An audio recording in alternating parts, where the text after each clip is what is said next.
यात्रीगण कृपया ध्यान दें, कुछ ही समय में केस स्टडीज की अद्भुत सफर शुरू होने वाली है। तब तक के लिए वीडियोस को लाइक करें, शेयर करें और चैनल को सब्सक्राइब करके बेल आइकन को प्रेस करें। आपको एक अद्भुत यात्रा की शुभकामनाएं। अफगानिस्तान की ज्योग्राफी कैसी है, सो रिवोल्यूशन क्या है और अफगान सिविल वॉर किस वजह से हुआ था।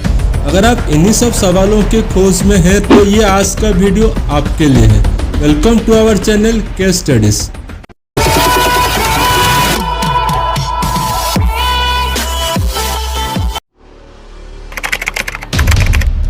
अफगानिस्तान की जो सेंट्रल लोकेशन है ये कहीं अलग अलग महत्वपूर्ण साम्राज्य के बीच में स्थित है। अगर कोई इराक यानी मिडिल ईस्ट से कोई भारत आता है तो उसे अफगानिस्तान क्रॉस करना पड़ेगा।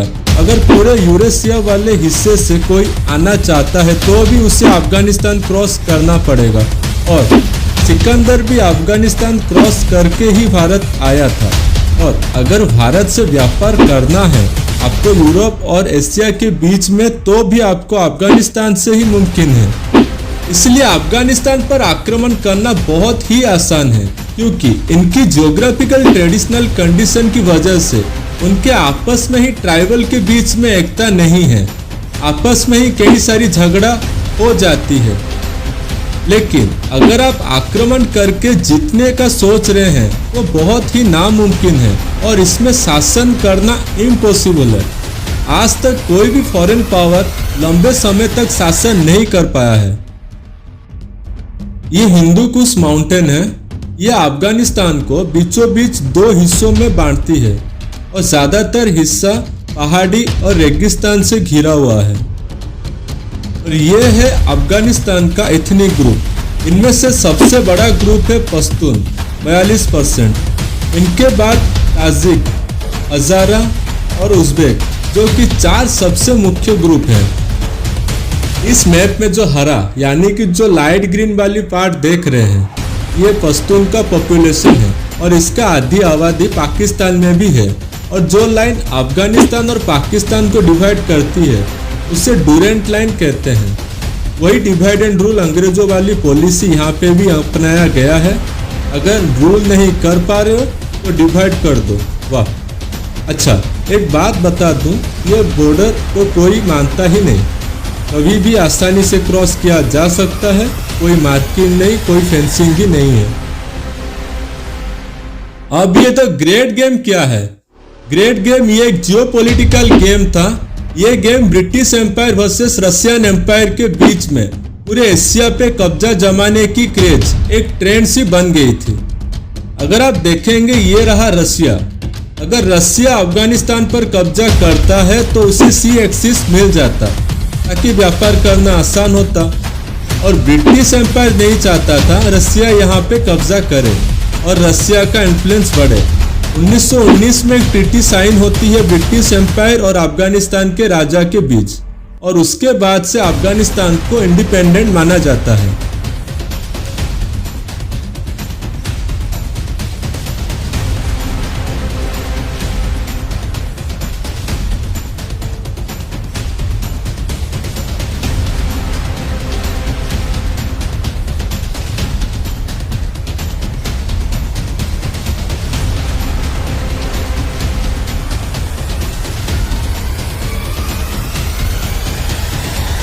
मैं आपको कुछ फैक्ट्स बता देता हूँ। यहाँ पे केवल 12% भूमि है जहाँ पे खेती की जा सकती है।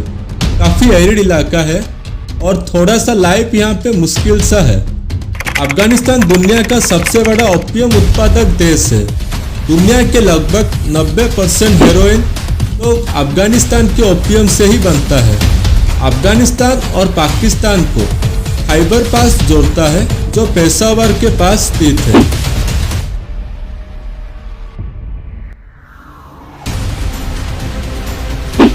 जाहिर शाह ने 1960 के दशक में कई सारी मॉडर्न रिफॉर्म्स लेकर आए, जैसे कि इलेक्शंस करवाया, दूसरा पॉलिटिकल राइट्स दिए गए, वुमेन एजुकेशन पे ध्यान दिया गया, काफ़ी इंफ्रास्ट्रक्चर, स्कूल्स और कॉलेजेस पे ध्यान दिया।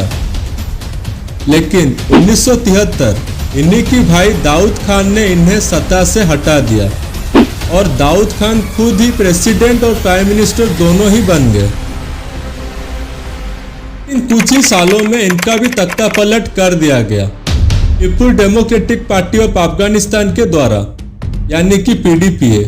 ये कम्युनिस्ट पार्टी थे और 5 साल बाद 100 रिवोल्यूशन लेके आए, मॉडर्नाइजेशन को जारी रखा और लैंड रिफॉर्म्स लेके आए। यह लैंड रिफॉर्म्स की वजह से फिर से दंगा मचना शुरू हुआ और कम्युनिस्ट पार्टी द्वारा इसको दबाया भी गया, पर फिर भी कुछ सुधार नहीं आया तो USSR यानी कि सोवियत यूनियन से हेल्प मांगी, तो उन्होंने कुछ एडवाइजरी भेजे और कुछ मिलिट्री इक्विपमेंट्स भी भेजे।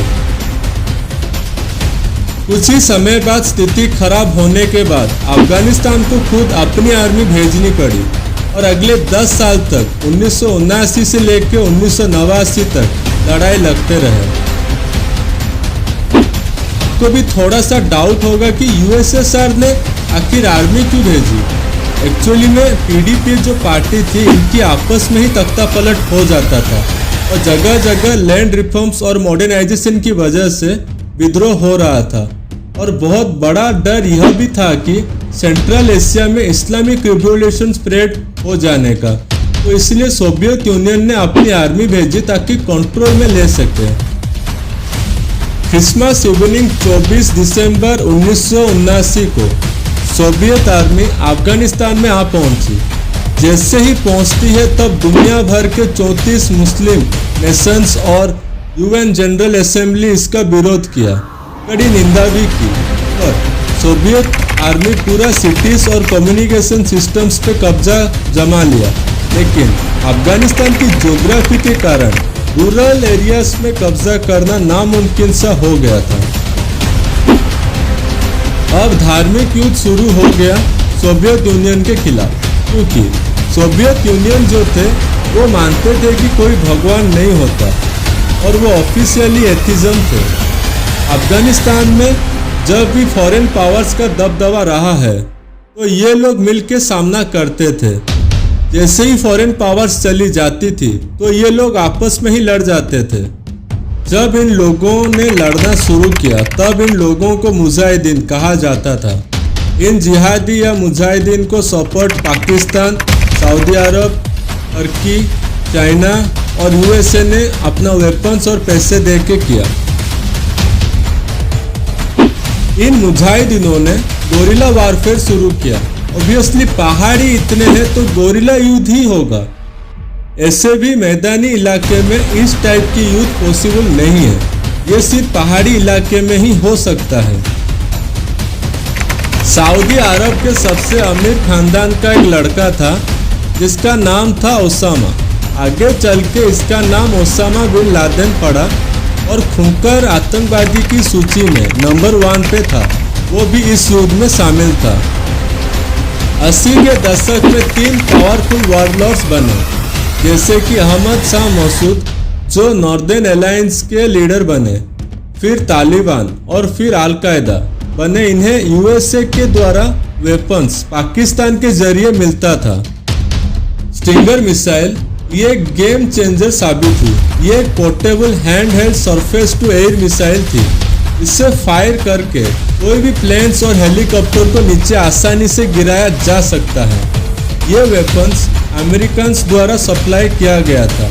इसके कारण सोवियत यूनियन को बहुत बड़ा झटका लगा। 1985 में माइकल गोरबचेव नई रिफॉर्म्स लेकर आते हैं USSR में और इन्होंने डिसाइड किया कि एक्सपेंशन के चक्कर में अपनी आर्मी और पैसा बर्बाद नहीं करेंगे। तो उन्होंने 1989 के आते आते सारे सैनिकों को वापस USSR लेके आ गए और अफगानिस्तान को छोड़ दिया गया था। और फिर से अफगानिस्तान में अलग अलग वारलॉर्ड्स के बीच में लड़ाई शुरू हो गई। 1991 में सिविल वार शुरू होती है।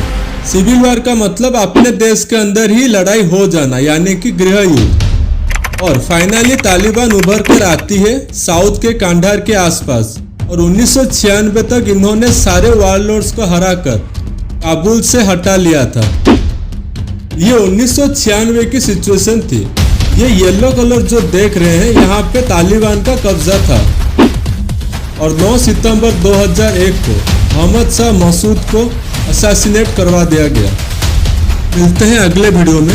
अगले वीडियो में जानेंगे तालिबान का मतलब क्या है और तालिबान कोलैप्स कैसे हुआ और फिर से तालिबान 2021 में पावर में कैसे आया। तो तब तक के लिए बने रहे हमारे साथ, जल्द ही आने वाले हैं कुछ इंटरेस्टिंग केस स्टडीज के साथ।